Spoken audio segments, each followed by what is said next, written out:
our colleague Denise Stevens, who I'm about to introduce you to, on a community engagement approach.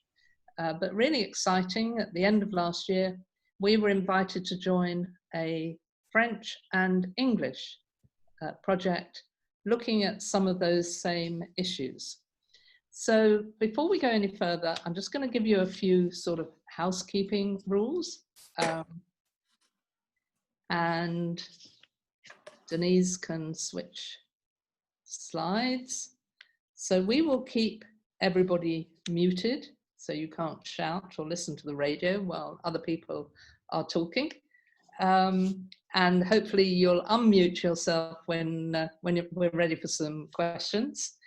There's a chat function, a messaging function, where you can put comments and questions, and hopefully there will be lots for our two speakers.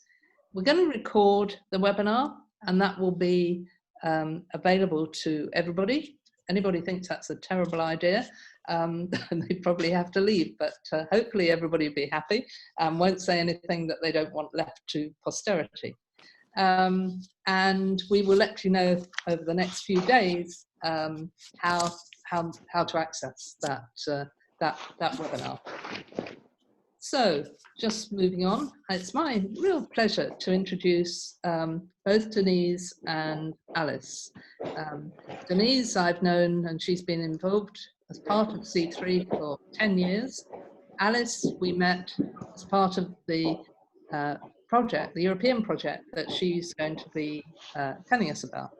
So I'm going to start off by asking Alice if she'll tell us about ASPAR, this European project, what's being done, and why ASPAR is so important.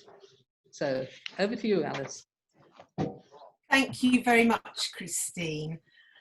So what is Aspire? Christine rightly said that Aspire is an EU-funded project. It's taking place between 15 different organisations in the UK and France, and has received more than €7 million of European funding to run for just shy of a 4-year period. And what is it doing? It's bringing together these different organisations to work on a shared problem that they identified some time ago. And that is looking at obesity and unemployment holistically. So we're very aware, and have been for some time, that people tend to work, and different services tend to work in quite a siloed way. And obesity and unemployment has seemed to be one of those. The two things tend to be viewed as very separate issues, to be tackled separately, even though from a public health perspective, we know that things tend to be far more interlinked, and can actually begin to go some way as to unpicking why that may be the case.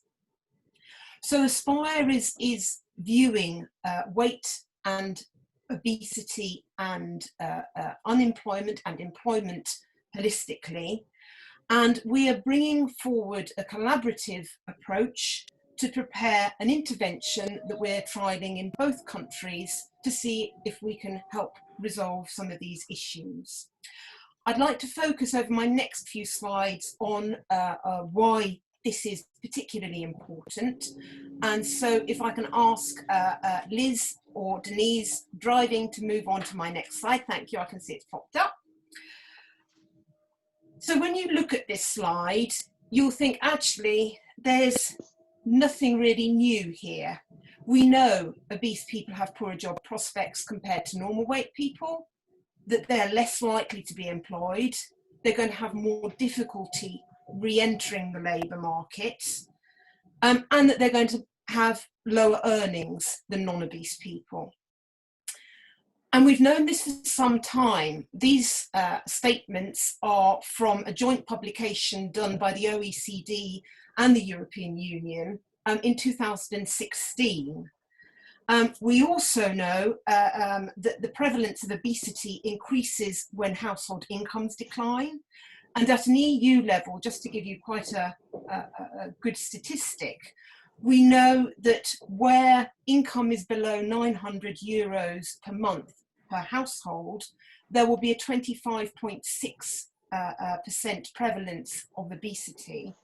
Whereas where income is over 5,000 euros per household per month, it's only going to be a 7% prevalence. Next slide, please. But this isn't just a European issue. These statistics, this graph, is from a Gallup poll that was carried out in the US, and it dates from the same time period as well. So you can see very clearly, looking along the graph, when you're unemployed for 2 weeks or less, the prevalence is significantly less than when you were unemployed for a year or more.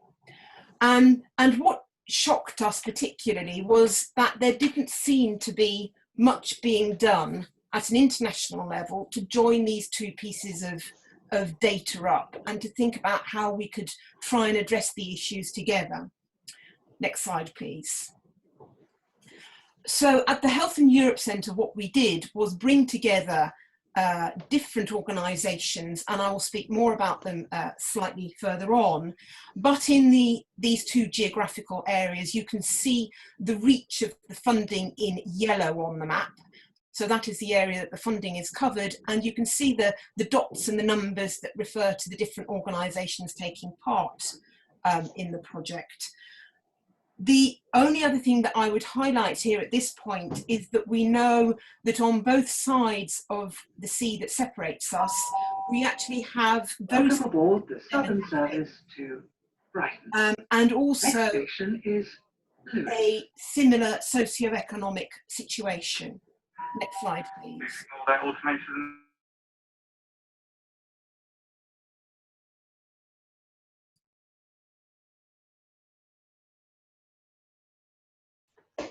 Alice. You have to unmute me. Can you hear me again? Cool, thank you. So now I'd like to talk you through why Aspire. And again, this is not new here. This obesity system map dates from even further back, and I think is still incredibly relevant today. We know as a public health community what leads to obesity. We've known it for years, and yet we have a situation today where overweight adults in the UK are 61% of the population, and in France they are 47% of the population. So even though we know this, the things that we have been trialling and trying to get people to achieve a healthy weight have not really worked wonderfully. And I think, as I say, what we really want to look at with Aspire is the fact that we know that there are so many variables that directly or indirectly influence obesity, and the fact that at the middle is your energy balance. Next slide, please. And this has led us to create the Aspire ethos in conjunction with the partners that we have working on the project, which is grow your own, eat your own, and sell your own. And if we can just flip back to the previous slide for a minute, Denise, you can see moving from the food production side of the slide to the activity environment of the slide. That is the Aspire journey through good food production, grow your own, good food consumption, eat your own, towards individual activity and the activity environment, which is moving on to your sell your own and the engagement with the employment market here. Next slide, please. Thank you very much. But this is where we need to think about how we're going to achieve this. And this is very much where C3 and chess has come into the equation. So from the beginning of what I've been saying till this point, I've been talking very much about a top-down approach, what the public health community know about obesity, the fact that there is a link to employment, But what I haven't spoken about at all is the fact that it needs to be a bottom-up approach as well too. And what Aspire is aiming to achieve is bringing those two ends of the spectrum together and meeting somewhere in the happy middle. So having said a little bit about the why, I'd now like to talk to you a little bit about the what in a bit more detail. Next slide, please. So here you can see the aims and outcomes for Aspire. And I think what I'd really like to stress to you is the fact that we are coordinating healthy lifestyle opportunities with a pathway into employment. As I've said previously, we're treating obesity and unemployment holistically and not seeing them as two very separate issues that perhaps overlap a little bit, but that nobody really focuses on that area of overlap. And we're doing this by using food production as a means of tackling both issues, upskilling people and providing information. And I think the most important aspect, and hence why we are working with C3 on this, is the fact that we are putting at the heart of the project engagement with the local communities that we are working with to co-create a needs-based response and a response that is relevant for every age group.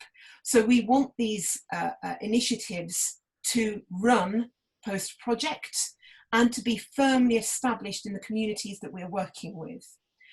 Ultimately, we're creating a new model for service delivery where we are pulling these two separate strands into one area, embedding them most importantly in statutory practices. And the byproduct, if you like, is creating a network of food-based centres, which will be centres of expertise around using food to tackle unemployment and tackle obesity. And you can see in percentage terms what we're aiming to achieve with the people who will be going through the Aspire programme. And it's on both fronts, both reducing body weight and also moving along the employment ladder to hopefully being able to engage in the labour market. Next slide, please. We're done. Okay, we're done. We are. Yeah. So thank you, Alice, for that really good introduction about Aspire. I had a nice message recently from a colleague in Malaysia that Denise and I are working with, and he said of Aspire and CHESS, he thought that they were cool acronyms. So we're about to hear about the second of the cool acronyms. And I'm going to ask Denise to tell us about CHESS, how it works, how it fits neatly into Aspire to help accomplish some of those goals that Alice has spelt out. Thank you, Christine. So CHESS is, I think the most important thing I want to say about CHESS is it's a strategy that engages community members from really, and really kind of nicely linking this back to Aspire. It's really the way in which we are bringing people from the community and getting their feedback and opinions about what will work for them in terms of healthy living. So it's a strategy, which I want to make very clear, that identifies evidence-based opportunities for improving community health. It's a community-led data collection system where we use this mobile app, and it has these surveys that are embedded in it that addresses 4 major risk factors around the built environment. So it addresses things like food, food systems, where people buy food, where they shop, where they eat their food, where they grow their foods. It addresses physical activity, tobacco, and alcohol. And in addition, it can easily be modified to assess other risk factors.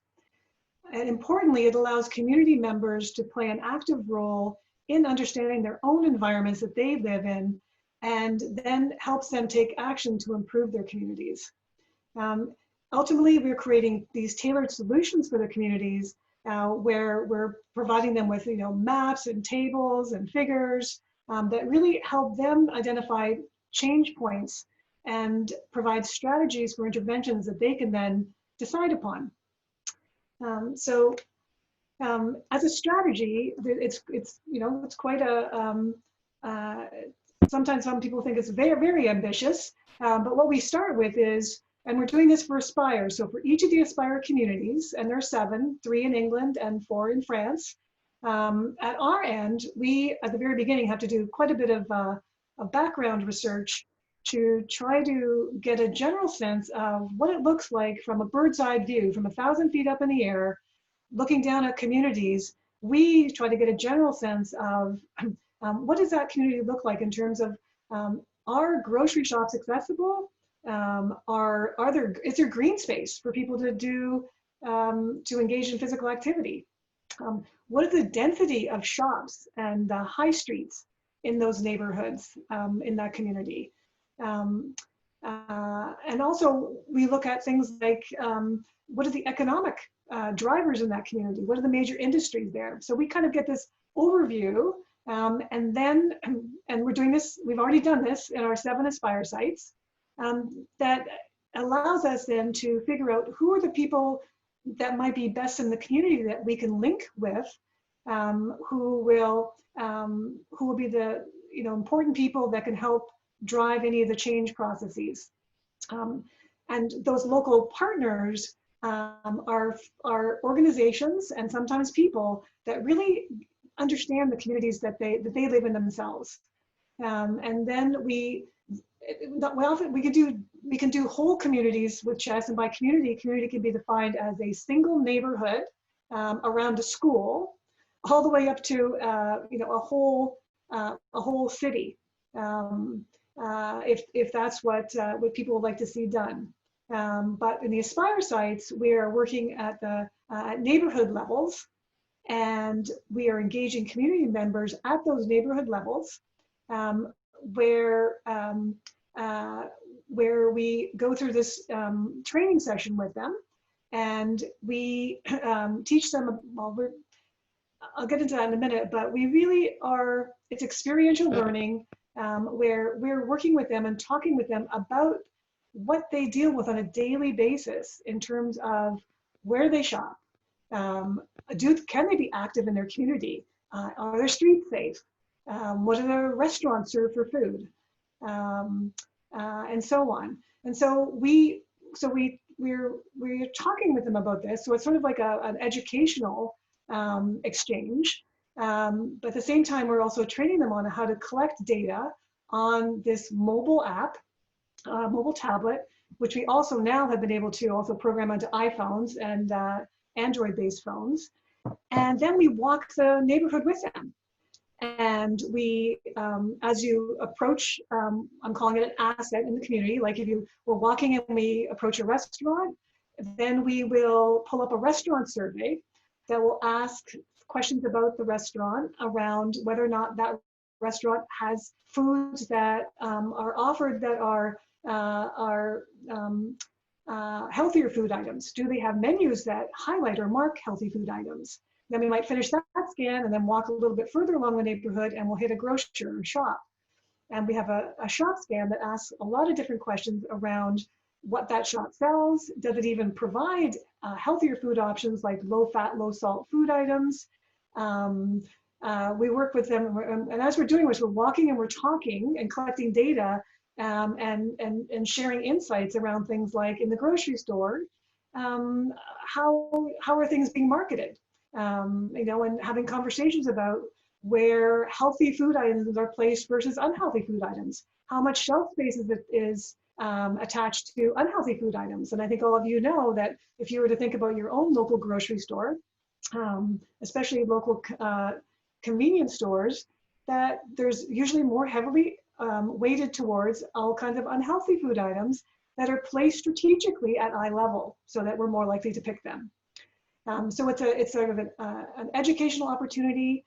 They behave like citizen scientists, collecting this information about their neighborhood. And then we go back, we analyze that data, we come back and we do what we call insight sessions. And those insight sessions are sharing the data and getting their feedback, you know, reminding them about the experience they had on the walk, and then using the data to help guide what types of interventions they might want to see happen in their community. In some of our projects, we have been able to award small amounts of grant funds that allow the communities to start to take some action and do some interventions of their choice. For example, we have communities that will immediately pick some low-hanging fruit. That could be things like fixing basketball nets, all the way through to community gardens. So it's a very it's a long process, it's an interactive process, but the goal is to let the communities make decisions about the types of things that would work for them in order to see themselves healthier. I mentioned before, it's experiential learning. Some examples of that are, you know, we have conversations around how do food ads affect what you decide to buy. All of you are probably aware of the fact you go into a grocery store and you'll see tons and tons of Coca-Cola or Pepsi-Cola ads, but you will very rarely see a beautiful child drinking a glass of milk or eating an apple. And I also already mentioned about the product placement, or even how they get people to get their eyes trained towards certain signs where, in this example here, it's like, you know, fish and chips, get these fish and chips, and look, you can buy some alcohol along with it. Look at that price. So, when we create when we analyze the data and we bring it back to the community, you know, we create these maps, and these maps identify all the assets that were mapped that allow people to get a sense of density and location and perspective of their community in terms of green space and opportunities for physical activity, for example. So, and also when we're walking with the community members, the types of things as we're walking and collecting data that come up are always fascinating. So these are some quick examples. People who have commented that, and they haven't really thought about this before, but yeah, you know, it's really difficult for us to get our kids out to play because those streets aren't safe, or there's no adequate lighting on the streets. Or that grocery store that we went into, yeah, that's the only shop we have within a couple of kilometers or miles, and it only has high fat, high salt, high sugary foods, unhealthy foods for us to pick from. So when we're in a hurry and we got to shop and cook dinner, that's our option.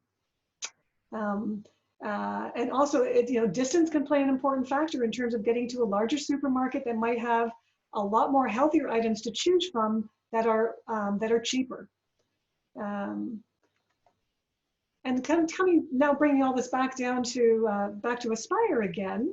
I wanted to put Alice's slide back up again because I think so. What we're doing with Chess in the Aspire project is really we're starting this process. We're one of the first groups in there to get a good sense of what the communities look like and to hear from community members what it is they would like to see and how it fits back into the obesity map. At least what we're doing with Chess is it is focusing around the built environment. But because we're interacting with community members, it kind of goes beyond that. As a strategy, it's sort of touching upon a lot of these different pieces of the obesogenic map, and that we are looking into food production, we're looking at food consumption, we're working with people and thinking about individual psychology, as well as their individual activities, and also looking at the activity environment. So I'm going to stop there. Great, thank you. I'm hoping that the chat box is going to fill up with questions and comments. I've seen one already that I've picked up and responded to, interestingly, from another area where we're working with Chess, but not close to, but not part of the Aspire sites. But let me ask a few questions while everybody else is getting their thinking hat and their questions ready.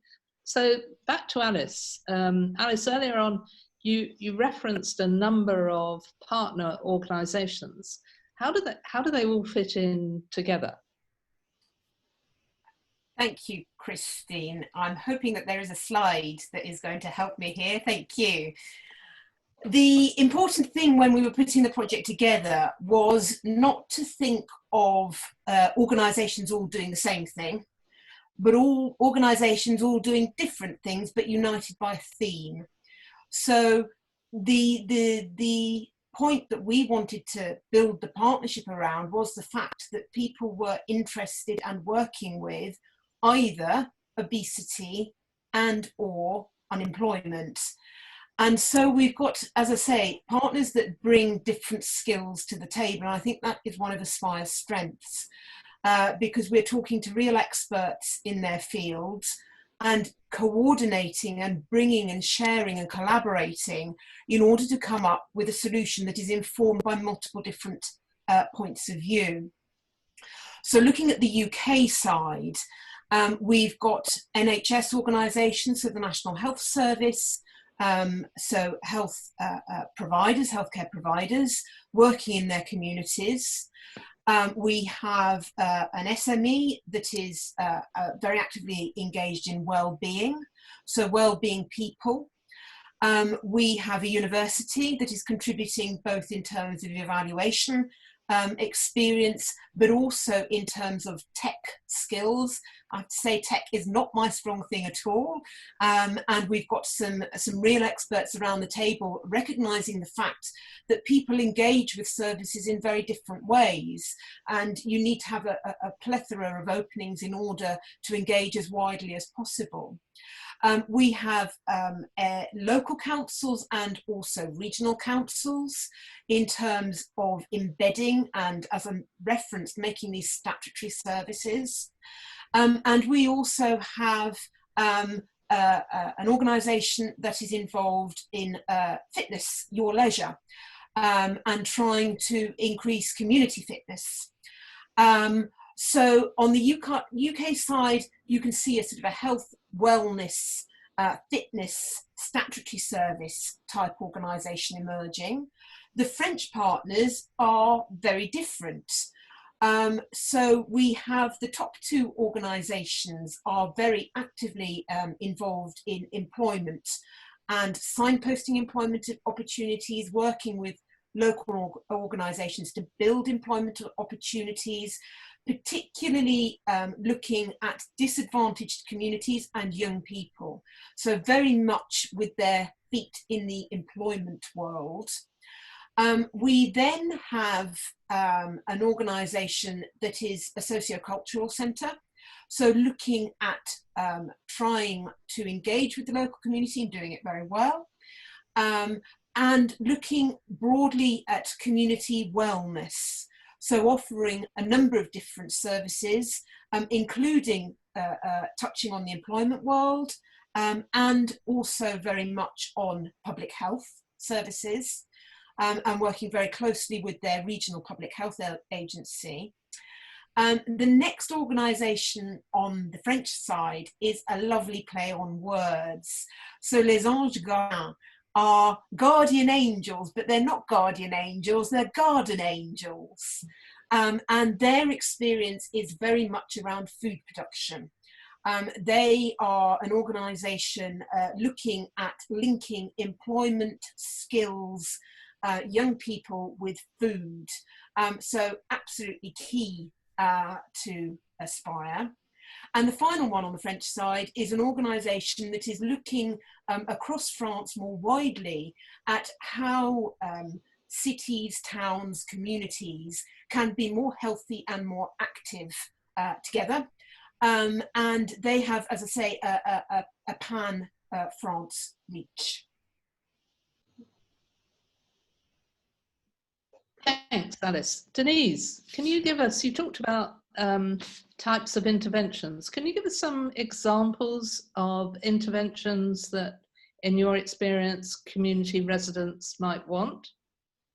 Sure, but before I do that, I just had a thought that I wanted to share that we didn't mention it yet, and it's based on what Alice was just presenting, and it just reminded me that that these partners are all critical for thinking about sustainability plans once the Aspire project is over. So that's another way of viewing all those project partners. Great. Yeah. So all right. So I mentioned a couple of the interventions that we've seen in the past in our previous CHESS projects. but I want to add a few more in, just so you can get a sense of what chess has been able to accomplish. And I just want to also just say that we have 7, when we do chess and we're collecting data about the community, we have 7 surveys that we use. And those 7 are, we have a survey on a restaurant survey, we have a shop survey, we have a food vendor, street vendor survey, we have an outdoor physical activity survey where we identify opportunities for outdoor physical activity that includes green space and also community centers and clubs. And we have an indoor physical activity survey. We have a tobacco survey that we have as well, that we now include some e-cigarette information on. And I think I've touched upon most of them. But so once all that data gathered and analyzed, and the community then sits back and says, what do they want to do in their own neighborhoods? We have seen things like communities that are willing to work with their local grocers to help bring in healthier food items. That's happened when in some of our projects that have been closer to schools. And you can imagine across the street from schools, these little tiny independent shops, they do really well, having kids come over during break and after school and at lunchtime. And so working with a local grocer to improve the types of foods that they were providing, bringing in some low fat, low salt, low sugary items to sell, and also bringing in some fruits and vegetables and putting them at the front of the store so that students would be more likely to pick a healthy item. So putting it in there, using point of placement so that people will make a healthier choice. Restaurants and cafes, encouraging a local restaurant owner to put some items on their menus, sort of ticking it off as being a healthy choice. For physical activity, we've had things ranging from a community center that never really held any physical activity classes, that maybe only held like some group activities like Girl Scouts or Boy Scouts, to then providing Zumba classes, or they had a kitchen in a church that could be used for cooking classes, healthier cooking classes. We've had lots of examples of community gardens that have been developed or community gardens that have been revamped. Community cleanup days has also been something that's been pretty common. And just really finding out the kinds of activities that people would like to engage in. Do people want to have walking groups, for example? And oftentimes when we're working with communities, we try to identify some low-hanging fruit, things that are easy to change and easy to fix, as well as to help them become a little bit more ambitious, to think about things that they might want to do on a wider or broader level, like working with the Grocers Association. So it's kind of been all over the map, depending on what communities want to do. So people are beginning to use the chat function. I may have some other questions I might come back to you two on, but I think there are a number of people ready and eager to ask some questions. So I'm going to go first of all to Adele Edwards, who made a comment about, and Adele, please unmute yourself and ask your comment, your question to Alice or Denise yourself. I'm not sure which one it was because I put quite a few in there. I just, what I was going to mention is something we found with third sector and intervention providers, certainly within the UK, is that sadly they've lost funding, or they no longer exist in the community. So there's been a massive effort to remap communities at the moment to see what services are available. So something like this would be absolutely amazing. So it's wonderful to hear. Great, thanks, Adele. I'm going to pass to Pat Hughes, who's asked a question about whether, Pat, fire away at your top question, but I think you've in fact 2 really good questions, so bring them both in. And unmute yourself, Pat, wherever you are.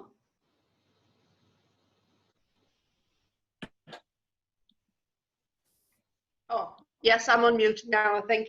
I had 2 questions. One of them was about the impact of COVID on, we know the people who are obese will suffer a more severe impact.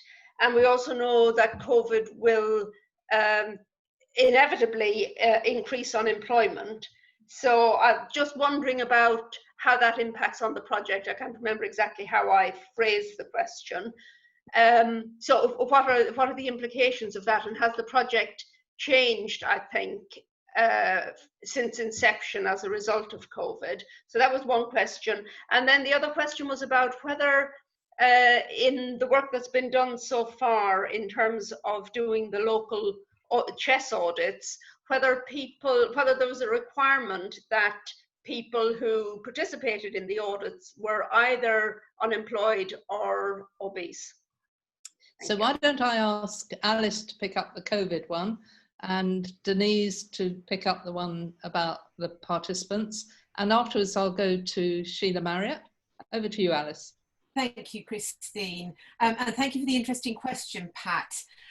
Yes, I think it's a case of how Aspire can help with COVID and Aspire having an impact on COVID rather than the boot being on the other foot a little bit. And that's not just a flippant remark, you're absolutely right. I mean, we've seen the devastating outcomes for people who are obese and then unfortunately do go on to become infected with COVID.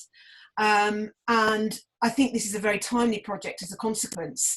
And I think at a very practical level, in answer to your question, the project has been disrupted a bit by COVID because we haven't been able to meet in the way that we were wanting to meet. We haven't been able to deliver some of the bits of work that we should have done by now in the way that we'd anticipated.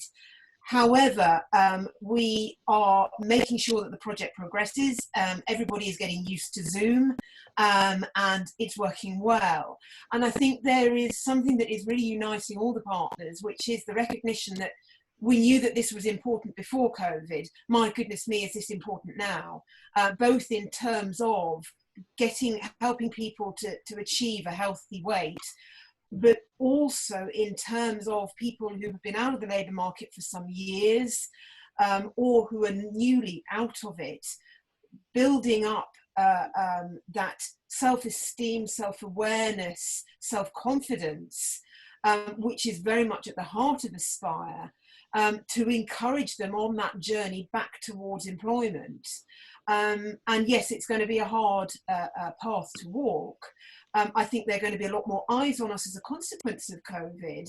And I suspect that as the project develops, bearing in mind that we're in year one of, as I say, nearly 4, it probably will have an impact on how we do things. And things will be tweaked in agreement with all the partners so that we can really respond to this new need. So Denise, the other question that came from Pat. Sure.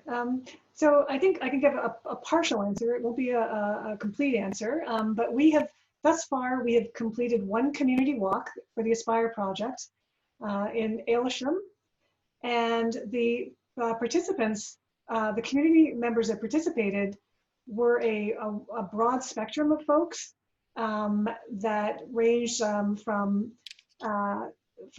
folks that were disabled and were going around in a cart, all the way through to younger people as well. Younger people meaning adult younger people.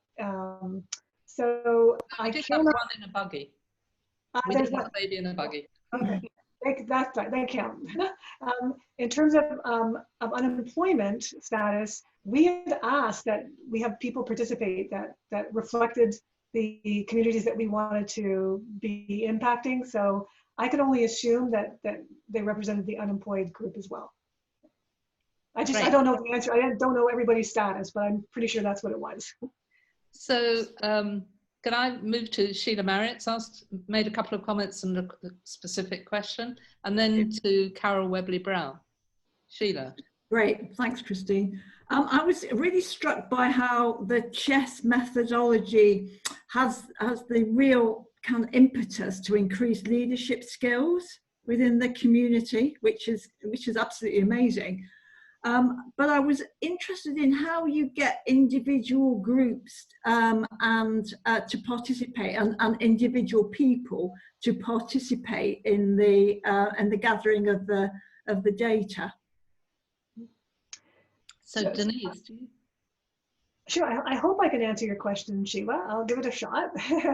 And any of my other co-workers who've been out in the field doing the work too, they can always chime in. But so getting people to participate, from my point of view, has never been a challenge. People have always been very enthusiastic once they know what it's about. And the thing, what's unique about this is that we're not going in there recruiting people to talk about something negative necessarily. Like oftentimes when people they're asked to do things, I don't know, to talk about crime in the neighborhood, or when we want to talk to people about obesity, people are outright talking about obesity. What's nice about Chess is that when we recruit people, we're saying we want to help you understand your community and how we live, how we all live. It's been an eye-opener for me, and I'm always struck by how it's an eye-opener for for MDs, for academics, for just about anybody who, once you start to unpack the decisions that we make on a daily basis as to our choices around the foods that we pick to eat and cook, and the availability and affordability of those things, as well as thinking about why people don't go out and get exercise, and we have a project that we did in Tower Hamlets that is sort of a classic example of how challenging it is for people living in who are living in that community that were Muslim women who are collecting the data, who are very excited about doing it. They walked by a community center that was right there beside Tower Hamlets, but not one of them had ever gone inside. They didn't know what it was for. They'd never obviously been welcomed. So recruiting people, I don't think is that difficult, because we are doing it with the goal of sharing and learning together. I hope that answers your question. Yeah, no, that's great. Thank you. I have to say, we do also provide a reward voucher for turning up. So it's not just as inspirational as Denise says, although I think it is partly. And one of our real success stories was a woman who was persuaded to come by local community worker just because of the money, because they were very hard up and weren't working. And she turned out to be a real driving force for change over the next month. So yeah, moving on to Carol Webley-Brown's raised a number of points. Please unmute yourself and ask the key questions of the people, Denise or Alice or both.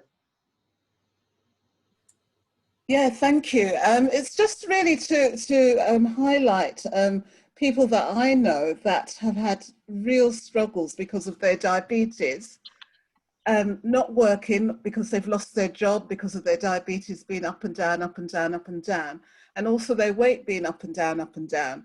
And so what happens with them, they get very depressed because they often have another long-term condition and they don't go anywhere. They don't feel comfortable in their skin. They don't feel comfortable to go out.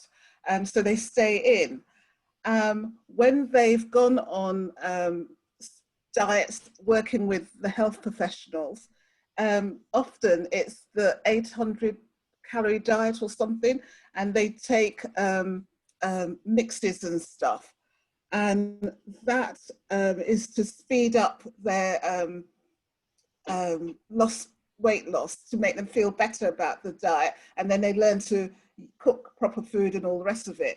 But most of the time, what they're expected to eat doesn't relate to what they do eat. And so there's a sort of mismatch of what they're expected to do and what is almost prescribed. And I know this is about co-designing and getting the people involved to do what they need to do for themselves and to cook what they want to cook for themselves. But I think if it's geared at other people rather than specific people, then I know it will work, but it has to be specific if you're going to hit certain target groups. And I worry about lots of the BAME people because of COVID and what have you. And if they have obesity, then it's very likely that they're going to come unstuck. So I think it's very important to take that on board. Yeah.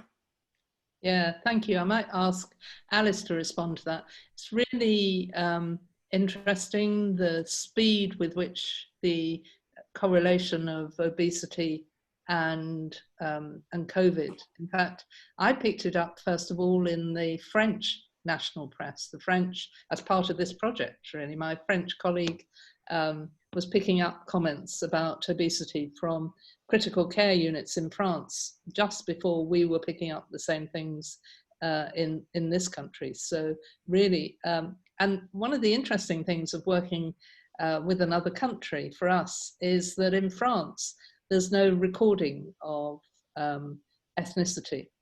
So there's no data in the way that we've seen data about, particularly from critical care units in the UK. But Alice, you might want to add to that comment from Carol.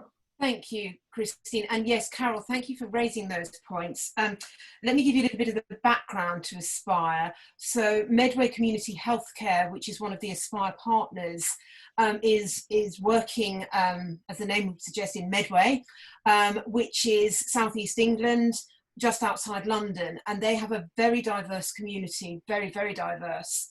And actually, it was a discussion that took part with the public health team at Medway that gave the sort of seed that grew into Aspire together with Kent County Council.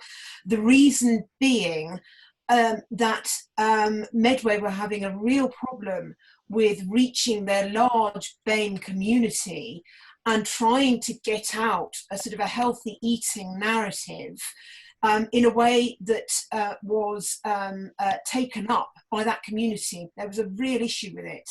And they were seeing all the stats year on year getting worse and worse, no matter what they tried to do. So I think working with different communities, as I say, is very much where Aspire came from. The recognition that different communities suffer from different issues and they need to be worked within and engaged within different ways and ways that are relevant to them. So yes, I fully concur with what you said. On the type 2 diabetes, again, it's interesting you raise that because again, we know, and linking back to what you were saying, Christine, about COVID, and I think it's something like 45% of adults that have had COVID in the UK have got type 2 diabetes. So again, terrible statistic. We know it hits that community particularly badly. And I'll insert a very brief plug for one of our other projects that we're running at the moment, which is looking at, and was started, is actually finishing at the moment, the people who are non-compliant type 2 diabetics and how to engage better with that community. And one of the things that we have tested very successfully, the stats are outstanding, is taking away the sort of medical model. You eat your 800 calories in a shake and you do this, and somebody in a white coat behind a desk tells you what to do. And really turning it on its head via motivational interviewing and asking patients on the programme, what do you want to achieve with your life? You know, what would you like to do that you can't do at the moment, irrespective of whether it's anything to do with your health or anything. And for one woman, it was getting a haircut. A man, it was playing football with his grandson. And really helping them to achieve that goal, and by so doing, getting on top of their diabetes and bringing their diabetes down. I can certainly send you more information, Carol, if you're interested in it. It's had fantastic results, and we're using it. The reason I've mentioned it here, we're using some of the learning that we've accumulated through that project to influence what we're doing with Aspire. Yeah, I'd love that. Thank you so much. Thank you. I'm very happy to have a separate conversation with you around it. It's something I'm very passionate about. Yeah, thank you. Thank you so much. I think passion and community engagement go together, don't they? There's a lot of people passionate about this whole area. I know that Alice has privately answered Sophia's query, but Sophia, do you want to raise it more generally? Yeah, it was just an issue that IES, Institute for Employment Studies, we've been looking at quite recently about the impact of stigma and discrimination with for people living with obesity, but especially in the realm of employment. we know that stigma and discrimination can happen at every stage of the employment cycle, which can also lead to people not being employed or moving out of work earlier. And a lot of this comes down to the common assumption that obesity is about eat less and do more, whereas, you know, you showed the foresight model that, you know, causes of obesity are bigger and wider and multi-complex and multifactorial. So I was just wondering whether the Aspire and CHESS model will be communicating with employers in the local community, because employment is one of the big stakeholders that can have an impact on obesity, and obesity can have an impact on employers, employment as well. So how are you engaging with employers in the local communities to see what they can do to help support people living with obesity once they enter into employment and to keep them there? That feels like a question for Alice. Thank you, Christine. The quick answer to your question, Sophia, is not at the moment. Reason being, we're still in the planning stages of Aspire, getting our model together to go away and then implement. However, you've raised a point that, yes, absolutely, we are considering, because you're right, it's both ways. And one of the things that in the planning stages, planning for the application for the funding, that is, that we were discussing, was it's more about giving people the skills to feel confident in themselves that will lead to the employment rather than the employment per se. So some of the things that we've talked about are, you know, basic, how do you dress for an interview? How can we help you feel good before you're put in a stressful situation, knowing that you are prepared for it? What are the kind of questions that you're going to be asked? So it's far bigger than it's wellness, if you like, and that very much that mental aspect of wellness, rather than, as you say, a straightforward eat less, you'll lose weight and you'll feel better.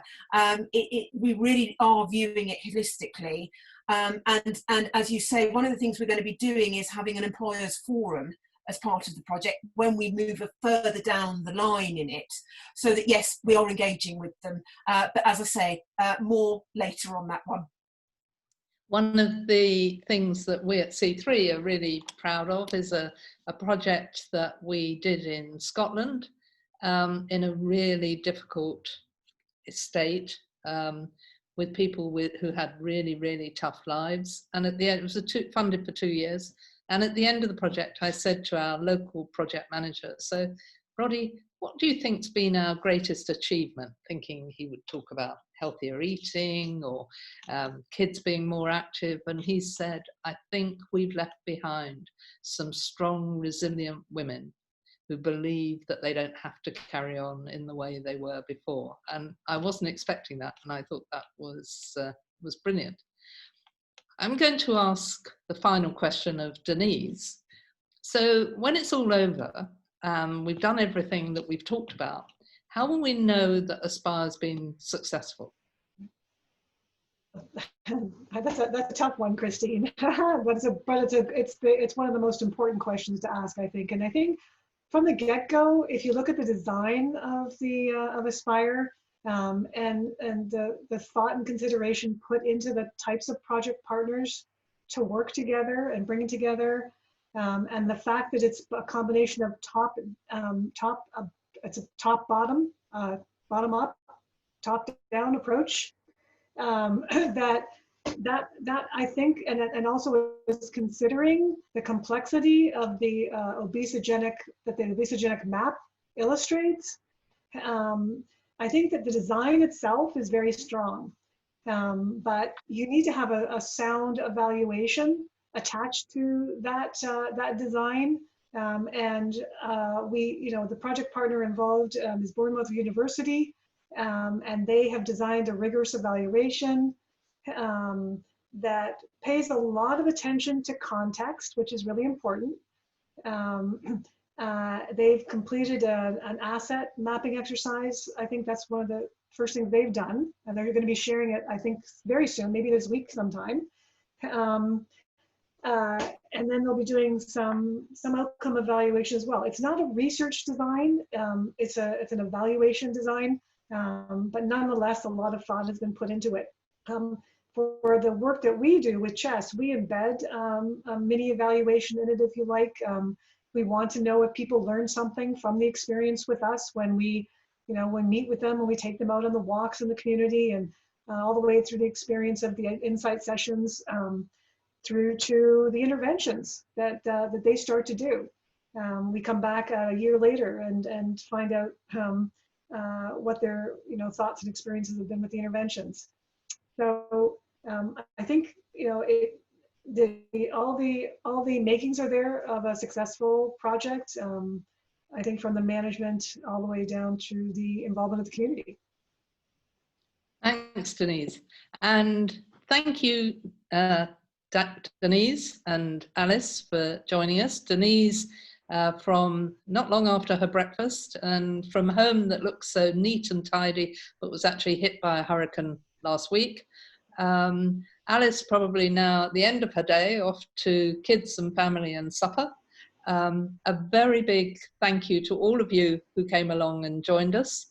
We hope you'll come again. Our next international seminar is on October the 22nd, and it's a fantastic nurse who was once Minister of Health in Botswana and is now a UN Special Envoy for HIV/AIDS. But I think we'll be talking particularly about some of the work she's been doing in gender empowerment, and she'll be presenting alongside Lord Nigel Crisp from the UK.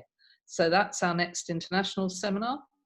We're running fortnightly workplace health breakfast seminars with the Society of Occupational Medicine. And Sophia, it was interesting to have your question because your colleague Steve Bevan will be doing the session on Tuesday. But don't all rush to join because it's very oversold.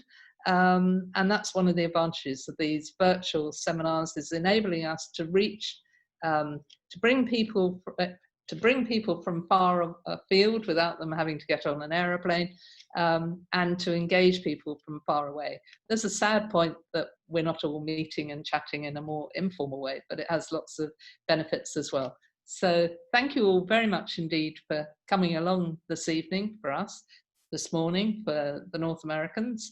And thank you particularly Denise and Alice, and we look forward to seeing you all at a future C3 seminar. Many thanks. Bye.